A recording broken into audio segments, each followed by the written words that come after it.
Hello, this demo video is on how to set up storage replication in asynchronous mode. Let's take a use case where SQL Server database is hosted on a NetApp storage. The database is protected using NetApp SnapCenter and the volumes are replicated to secondary controller. In this demo, we will first set up SnapMirror relationship between primary controller and multiple secondary controllers, then cascade SnapMirror relationship to a tertiary controller. Finally, using SnapCenter, we will restore the database to alternate SQL host using snapshot from secondary controller. So, we have access to all four controllers using NetApp ONTAP System Manager. SQL Server host, SQL01, hosts a database size of 21 GB. Along with database files, same drive also contains large flat files created by monthly batch processors. SQL database has separate volumes for SQL data file and log file residing on cluster 1. Storage efficiency with background dedupe and compression is enabled on SQL data volume. Total saving of 30 GB via compression and up to 950 MB by dedupe is observed on this volume. Now let's create a SnapMirror relationship between cluster 1 and cluster 2. The complete process is simple and can be configured using NetApp ONTAP System Manager. First, create cluster peering. To do this, go to Configuration, Cluster Peer. Provide destination and source intercluster LIF address.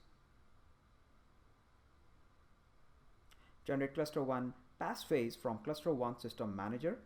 Copy the passphrase in cluster peering workflow to authenticate and establish cluster peering.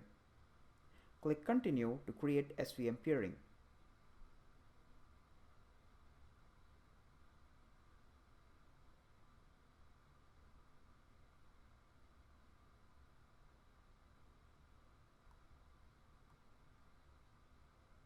Select the correct destination SVM name and provide the source SVM name. Send the request to source SVM to initiate SVM peering.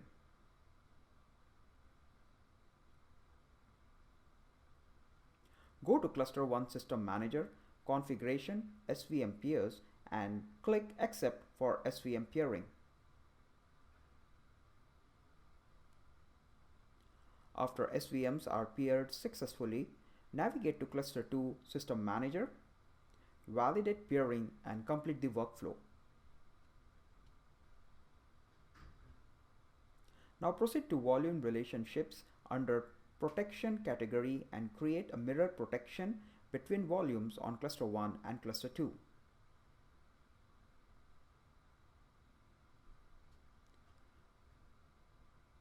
Select the relationship type as mirror, validate the cluster name and SVM name. Select appropriate volumes to be SnapMirror. In this case, it is SQL data 01 and SQL log 01. Add a suffix to the volume name to differentiate between SnapMirror, data protection volume and other read-write volume. Click Create. Perform same task to create SnapMirror relationship between cluster 3 and cluster 1. A total of 8 asynchronous SnapMirror relationships can be created.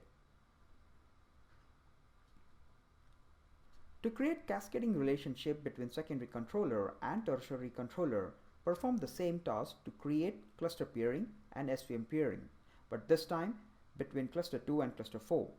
Use command line interface to create SnapMirror relationship. Before that, ensure a DP volume is created on cluster 4 with a similar volume size as on cluster 1 and enable storage efficiency. Execute the following command to create SnapMirror relationship between cluster 2 and cluster 4. The command line is simple. Just specify the SVM name along with the volume name for source path and destination path. Then execute command to initialize process to synchronize volumes.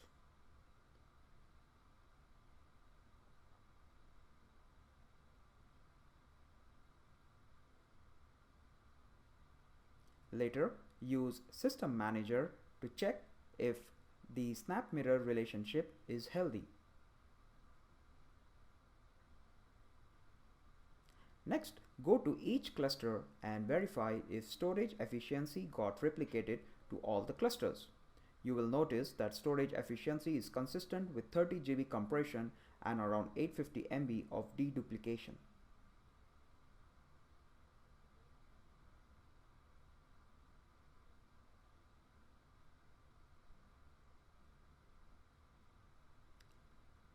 Now let's restore SQL database from secondary controller using SnapCenter.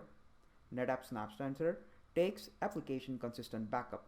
While configuring backup policy, user can define whether the snapshot copy needs to be replicated to secondary controller. SnapCenter periodically discovers volume and its relationship and thus keeps a track of snapshot copies taken from SnapCenter on primary and secondary controller. Go to SnapCenter database topology view. It will show the available database snapshot. Click Mirror Copies box. Select the snapshot copy to restore. Since there are multiple clusters configured for SnapMirror, select one of the cluster volume. Select alternate SQL host to restore database. In this case, it is SQL O2. Provide alternate database name to be restored on host.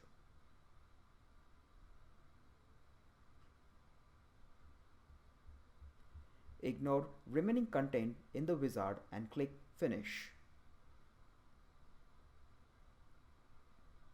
After some time, check the status of restore operation from SnapCenter Monitor tab.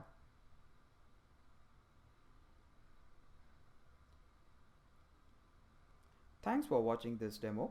For more videos, check out the SnapCenter playlist on YouTube.